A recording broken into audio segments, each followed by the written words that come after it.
have the 2376 Bayuk. I just finished putting the row cover cloth underneath. Just your basic row cover cloth that you would put on for frost protection or bug protection for your leafy greens earlier in the spring. Your winter crops that you get started early. That's kind of what it is.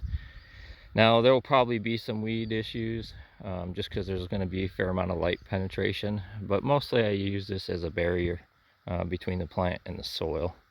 This is the first year I'm using this particular one. Normally I use a fabric from Home Depot. It's just a landscape fabric. It's a woven fabric, or grid fabric is what you're looking for, and it has a decent amount of protection against weeds. It's just not as wide, and I want to try something a little bit wider this year, so we'll see how it works out. I got the plant all underneath there. I will bring some fabric behind the plant here, and then as you can see, I kind of nestled the dirt underneath and on the side of the vine. I'm not going to be covering the top nodes just for disease resistance. Again, this is the first year that I've grown in this particular patch, so I don't think I will have much of a disease pressure this year, but I just don't want to take the chance. I want to have a good year, and I think I can get just as good a growth out of a bottom taproot that's fully healthy than two taproots where there's a potential for disease with the covering of that top node. So we'll test probably a plant out with some covering, probably a squash plant or something like that. But for the pumpkin plants, we're going to continue to do it with the node nestling like I'm doing here. This, like I said, is a 2376, and it's got approximately about a 2-foot side vine kicking out there, about another 2 foot there, and it's been a pretty aggressive plant so far this year. The plant itself is probably 5.5 to 6 feet long, doing pretty well. And then we'll go on to the rest of them. I want to show you something just before I kind of cut away to some of the other plants. This is the 2195 tile, so I'm having a difficult time choosing. And for those of you who have asked online through Facebook or bigpumpkins.com or even through YouTube which plant to pick, I'm going to show you a couple things that I look at, and some kind of outweigh each other, and then sometimes it's just a gut feeling. You got to roll with it. So one thing that I never do is I never put different genetics side by side unless I absolutely have to. Reason being is different genetics will start off differently. Some are slower than others, and so you're not really giving a fair comparison. But when you have the same genetics side by side, you can kind of tell which one's the more aggressive plant or what traits are coming through on that particular lineage. So in this one in particular, this is a 2195 tile. First thing I always look for is how did it come out. So you got to look at the crown of the plant. So this one here came out with a relatively straight, symmetric vine out of the ground and did fairly well. And then moderate, very moderate secondary growth on the first 2 notes. This one here came out, and then there's a bit of a thickening there. So it potentially was a little cooler, lack of nitrogen, and it might have been looking the double vine, and then it pulled through on it. Again, I had picked off some of the early secondary vines. So this one would have been a hair behind as far as choice if I had picked it earlier, right? So the next thing we go to is length of plant. So the lengths are almost identical. This plant here in particular was about 8 inches to 12 inches behind the entire time, and has caught up and is pretty much equal with it. Looking at the leaves, is there any issues with leaves? Are any deformed? Maybe discoloration where one's not taking up nutrients the same as the other one, and I'm not getting that. Thickness of stalks, twisting of stalks, any issues there, again, they're both pretty much equal on what's going on with them. So then, for me, the deal breaker on this is going to be secondary growth. Since I'm growing these plants back to back as far as the 2376 and then I'm growing it back to back this. I can't turn secondaries backward, so I need to have as many secondaries going horizontal as possible, and I need them doing it fairly quickly. So now I'm looking at the firing off of secondary vines. And if you look at this one on the left, it's already got a secondary shooting off about 2 feet. That one's shooting off maybe 15-16 inches. This one's 15-16 inches. It's got another one there about 9-10 inches, and so on and so forth. This one here, it's only got the one vine that's shooting off about 14-15 inches. Other than that, you get an 8-incher in there, and they're kind of slower, right? There's not as many on notes.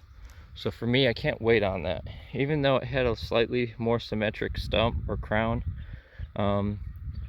the whole plant, looking over it, I've got to go with the one on the left. So if you're looking at things like that, that's kind of how you choose. And again, just go with your gut feeling. This one's also stretching out, so the node length from node to node is going to be a little bit further than this one here. I kind of like a little bit more of a compact plant. As far as early season, if you're thinking about it, a compact plant means that you're going to get more nodes in a certain square footage. We do have hot years, so sometimes the longer nodes are better because you can get more airflow. So it kind of just depends on what you're looking for. But overall, I'm going to go with this one. I'm going to go with my gut. Right, wrong, or indifferent, you just got to roll with it and do the best you can. All right, we'll go on to the next plants. All right, first plant we're going to come to is the 1965.5 Rotoball. This plant is approximately about 8 feet long. Doing well overall. Just got a couple of issues with side vines kicking out. Most of that I think is attributed to the compost that I put in earlier in the year not being completely finished and robbing nitrogen. I noticed it just kept getting lighter and lighter, and finally I ramped up the calcium nitrate and CalMag, and just kind of kept ramping that up over the last couple weeks, and it's starting to pay dividends, seeing some secondary growth come out there. Overall, good plant. Just kind of a little bit of a issue with the soil not being quite balanced in this area and the nitrogen getting robbed. Now we're at the 563.5 tile. This is a squash. Similar story here. It started to bud out at the tips, and again it was a nitrogen deficiency, and so I again ramped up the calcium nitrate and the CalMag, and just as I started that, I put in a backup squash. This particular squash is a 1620.5 tile.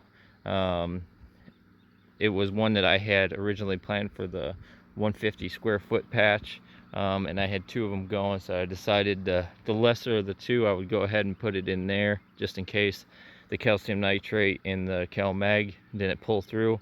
It has been growing moderately on the main, so I'm hoping it's pulling out on the main. If it doesn't, I did get some secondaries to pop and start to go. So if worst case scenario, what I'll end up doing is if this continues to stay budded out, I'll cut the main back and I'll run the strongest secondary as a new main.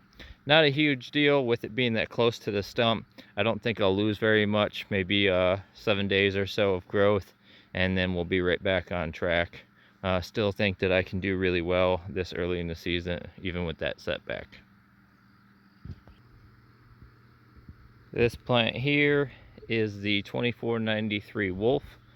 It's really come on in the last probably 3 or 4 days, starting to kick out some decent secondaries. Its main secondary there is done good. There's a secondary over there, so they're coming on good. A little bald patch you see there is just I had some high leaves. We had windy days, and also there was a kickstand leaf, consecutive kickstand leaves where they actually grew out like the bottom side, almost like the vine was growing upside down. So to kind of get it to lay down a little bit better, not put any stress on the crown, I went ahead and cut those 2 leaves off. Not a huge deal. It opens up the sunlight for the secondaries to really go, and should be a good plant. Move on over here to the 1989.5 Conway. Again, this has been a very strong plant from the beginning. Did something similar with the leaves here, really opened up for that secondary growth. Secondaries are kicking out right there, probably about I'd say 2.5 feet or so, maybe close to 3 on both sides. Secondaries have been pretty strong. Pretty good plant overall. It's probably sitting somewhere around 6 feet. No issues. Just now starting to bury the nodes here after I got the fabric. Again, I said bury nodes, but I'm just nuzzling the soil against the nodes there on the side and make sure that I get some good contact underneath, and then I just keep it well watered. But that's pretty much it for today. That's it for the patch tour. Everything's just starting now to come alive with secondary growth, so we'll see what we can do here in the next update. Again, don't forget to join a team. You have till May 31st to pick a team.